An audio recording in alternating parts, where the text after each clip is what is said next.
It's a wonderful day in the homiehood, a wonderful day for a homie. Won't you be my homie to Taro? Day is March 16th, and we are about to dig into the Canadian news just like we always do about this time.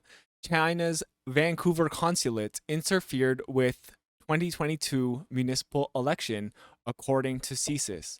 So, this is the latest leak coming out of CSIS.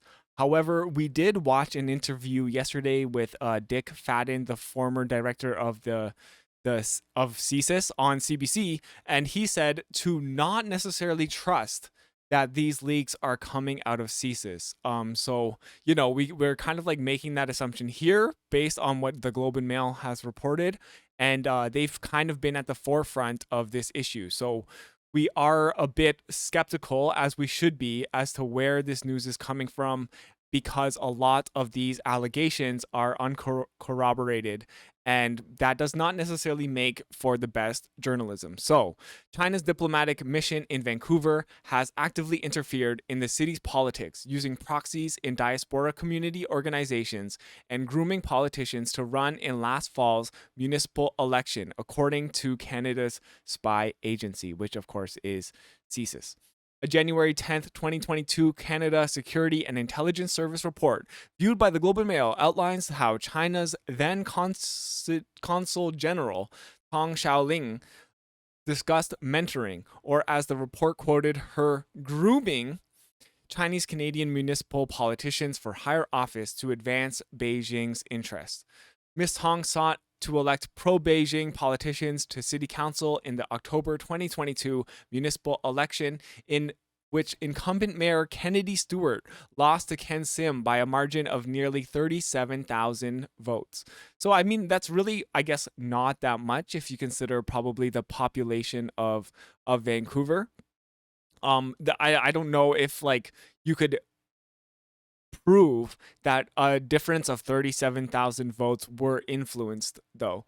It is interesting once you get into the voting details and the number counts. It is kind of interesting.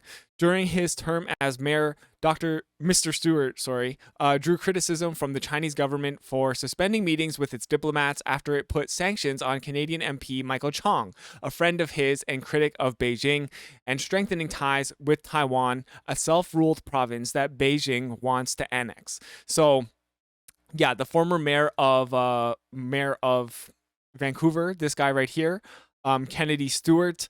I guess he was having a tough on China stance. It says here that he's friends with Michael Chong, but I actually don't know the political affiliation of Mr. Stewart, the former mayor. Michael Chong is a conservative MP who has been pretty tough on China in his rhetoric. So, Stewart lost to Ken Sim. This is Ken Sim, the current mayor of Vancouver, a businessman and the first Chinese Canadian mayor of Vancouver.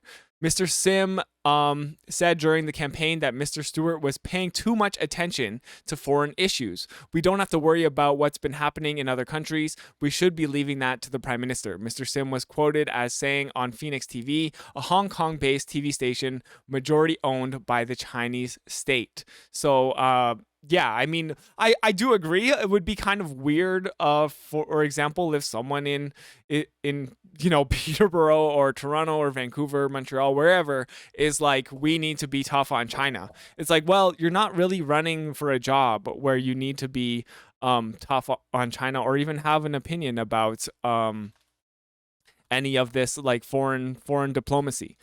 Some Chinese language media denounced Mr. Stewart as a Cold War mayor and accused him of spreading conspiracy theories to divide the Chinese community. I mean, well, whether that's true or not, I mean, it does seem that we've entered like a new Cold War era with China and Russia. I guess, I don't know. I don't even know if you could call it cold anymore. Some people are saying it's lukewarm.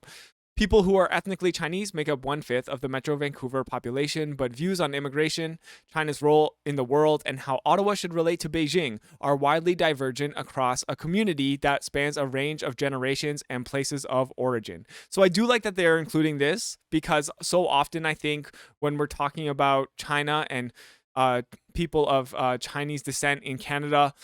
It just is like, okay, well, we're talking to a Chinese person who is going to speak on behalf of all of Chinese people in Canada, and like that is obviously not true. There are a range of opinions, and there's a diversity of thought amongst the Chinese Canadian diaspora, right? So it's I'm glad that they include this. Unfortunately, I think it's something that a lot of people will miss when they're digesting this news. You know, like what they will hear is like, oh, China is interfering with our election, and they will now be like suspicious of Chinese people. So I think it's very important to acknowledge that xenophobia exists, and we have to be aware of that when we're digesting stories like this, because the Globe and Mail certainly is capable of stoking xenophobia.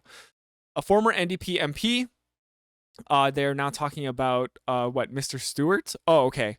Told the Globe that he believes he was a target of Chinese government interference in the municipal election. So, okay, so Stewart here is former NDP MP, so we can assume that those are his political allegiances.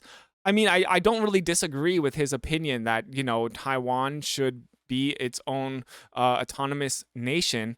I just wonder, like, where is it his place as the mayor of Vancouver to take on such a stance? Maybe there is a part of the Chinese diaspora who is from Taiwan and has a vested interest in Taiwan as well, you know? So I don't know. There could be some legitimacy to why has these opinions. So, with regards to the 2022 City of Vancouver mayoral election, CG Tong stated that they need to do all they could to increase the ethnic voting percentage. They needed to get all eligible voters to come out and elect a specific Chinese Canadian candidate, according to the document. So, I don't necessarily know if there's anything wrong with this. Telling people, hey, they need to come out and vote. You know, like would I be reprimanded for saying, hey, you know what, young people traditionally don't vote, and it would be nice if more young people came out and voted for the young candidate who has the interest of young people. I don't think there's anything necessarily wrong with this. Saying that, hey, Chinese people in Canada should vote, and if you know, and I'm encouraging them to vote for the Chinese Canadian candidate. I don't think there's anything wrong with this. The document was marked secret and shared with senior officials. The Privy Council, including all these orgs, and the Privy Council, which reports directly to Prime Minister Justin Trudeau, CSIS said Ms. Tong had her eye on one individual who was not named in the document. This individual gets mentioned a lot, and I think there's an implication here that it's Lenny Xu. So CG Tong saw great promise in this individual, saying she hoped they could join a political party that had a long-term strategy regarding their policy towards the PRC, CSIS reported, referring to the People's Republic of China. Mr. Sim was elected alongside Lenny Xu, who came to Canada from Beijing as a graduate student. Mr. Xu said he ran for council in part out of concern over what he called a rise in racism. In January, he made headlines by speaking in Mandarin at the Vancouver Council chamber. So I really hate how this is framed. It's like there was a rise in racism towards Chinese people and Asian people during the COVID-19 pandemic. And I think that rise in racism is only going to get worse as a result of all of this reporting that is sparking fears against China. And he speaks Mandarin. Whoa. He's from Beijing. He's like an international student from Beijing, and he speaks Mandarin. And he did so in the Vancouver Council chamber. It's like, wow, he must. I feel like the implication here is that he is by default, simply by doing this, is like somehow affiliated with, you know, Chinese interference in our election. I really don't like this framing because, again, this is all uncorroborated, and by simply just like throwing in some like bits of information like this, it doesn't prove anything.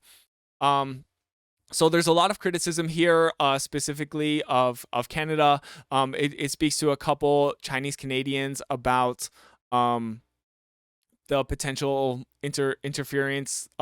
Again, Chinese Canadians have a diversity of thought about this opinion, and some of them do want to get to the bottom of this, as we should really. CSIS said Ms. Hong's involvement in the electoral process was consistent with efforts to cultivate relationships with municipal level politicians and help them ascend to higher levels of office over a period of many years.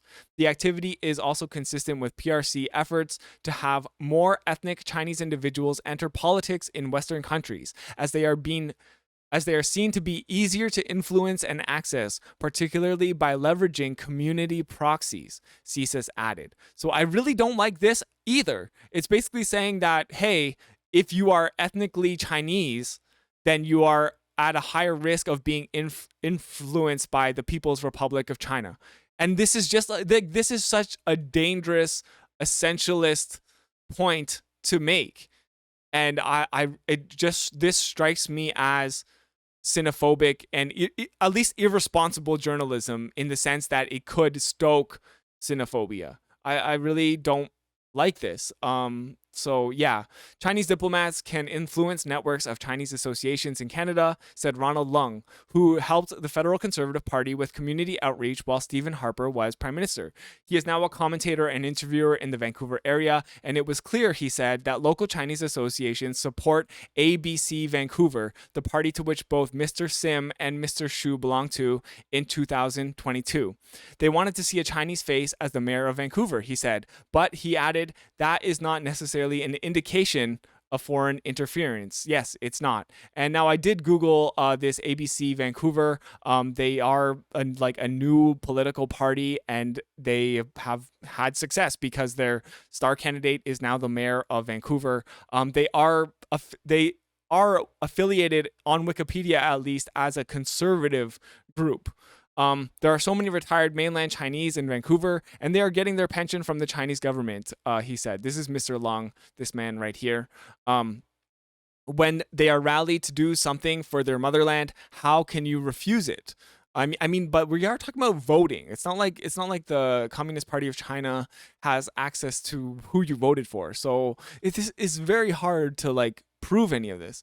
Ms. Hong, the former consul general who left Canada in late July 2022, had accused Mr. Stewart of holding anti-China attitudes. In November 2021, the Chinese consulate in Vancouver released a statement warning the city of Vancouver against forging a special relationship with the Taiwanese city of Kaohsiung, an objection in line with continuing efforts by Beijing to diplomatically isolate and intimidate the self-governing island.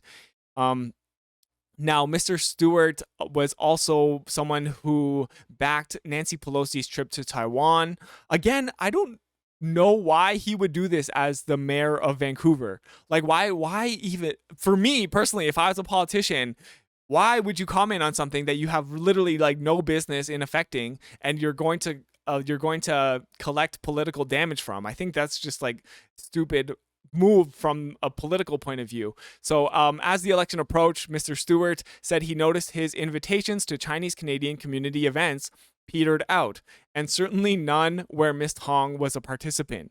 I have gone to many rallies and events, but I noticed on the ground there was a bit of a local chill, and in fact I was warned by some other councillors who are no longer sitting that I was really playing a dangerous game, he said. They would definitely invite her and not me. So I mean, this to me is hey, you're facing the political fallout of your own stupid and unnecessary actions. I don't know if this means anything other than just hey, you fucked around and then you found out. About 3 weeks before the vote, Mr. Stewart said donations to the campaign also dried up. Again, this doesn't mean anything.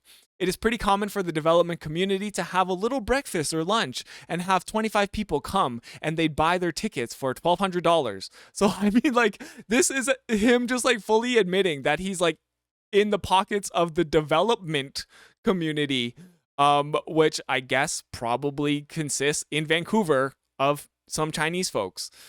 Then it just stopped. Surprise. And part of my suspicion is that much of the financing for development in the city comes from China. So this is, again, Globe and Mail, is this former Mayor Stewart's suspicion, or is this real? Why don't you just report on this? It is Chinese investors who are financing different projects, especially luxury buildings downtown. And all of a sudden, the folks that I had worked with for years, the money wasn't coming in. Again, by like the fact that you've pissed off some of your donors, and they are no longer donating to you, does not constitute election interference. Mr. Stewart would not go so far as to say he lost the election of Beijing interference efforts, which is good that he wouldn't go that far, but he basically implied it with everything that he said. His own vote total remained virtually unchanged. However, Mr. Sim added nearly 37,000 votes in his blowout victory last year. So that's what I was saying when the votes are kind of like interesting, because Mr. Stewart got the same amount of votes. Mr. Sim added a lot of votes to his blowout victory. So I mean, you can't really blame this on really anyone, I think, except for yourself there, Mr. Stewart. Former Vancouver City Councillor Carrie Zhang has been critical of CSIS for raising concern about political interference in Canada. I believe that's this man here. Without accompanying action, saying it can lead to unwarranted suspicion of people based solely on ethnicity. What the document describes about Ms. Hong is really bad if it's true, he said. But if you've got the evidence, then arrest somebody, expel somebody, do something about it. And that is, I definitely agree with this man, Carrie Zhang, because it's like, what are we doing? We're just talking about this. What if they did something wrong? Then yeah, do something about it. Like, who are you arresting? Who are you kicking out of the country? Who are you condemning? And there's like nothing substantial is happening as a result of this. We're just getting, committees and special rapporteurs. I think Kennedy lost because he was a lousy mayor. It was that simple, Mr. Zhang said. And yeah, that seems to be the case. In the same report, CSIS quoted Ms. Tong saying they would be pioneers if they were able to elect a mayor of Chinese descent. In the past, they had expended great efforts. They had not been successful, she said. CSIS said it was unclear whether Ms. Tong's use of the word they was alluding to the consulate and or the Chinese Canadian community. So it's like, oh my God, this is like actually pissing me off so much. They're saying that Mrs. Tong said they would be pioneers, but even CSIS doesn't know who they is, and who is being talked about when Ms. Tong is saying they. But we are going to print this in the major newspaper in Canada and just say yes, it's not only can CSIS speculate, but the entire country should also speculate and just be left to make up their own mind about what is being talked about in this case. And lastly, as we know, Prime Minister Justin Trudeau has appointed former Governor General David Johnston as the special rapporteur. We're going to do more on that later, but thank you so much. This situation with CSIS and the leaks and the uncorroborated reporting is kind of really grinding my gears at this point, and I'm really worried that we're dipping way too far into potential xenophobic sentiment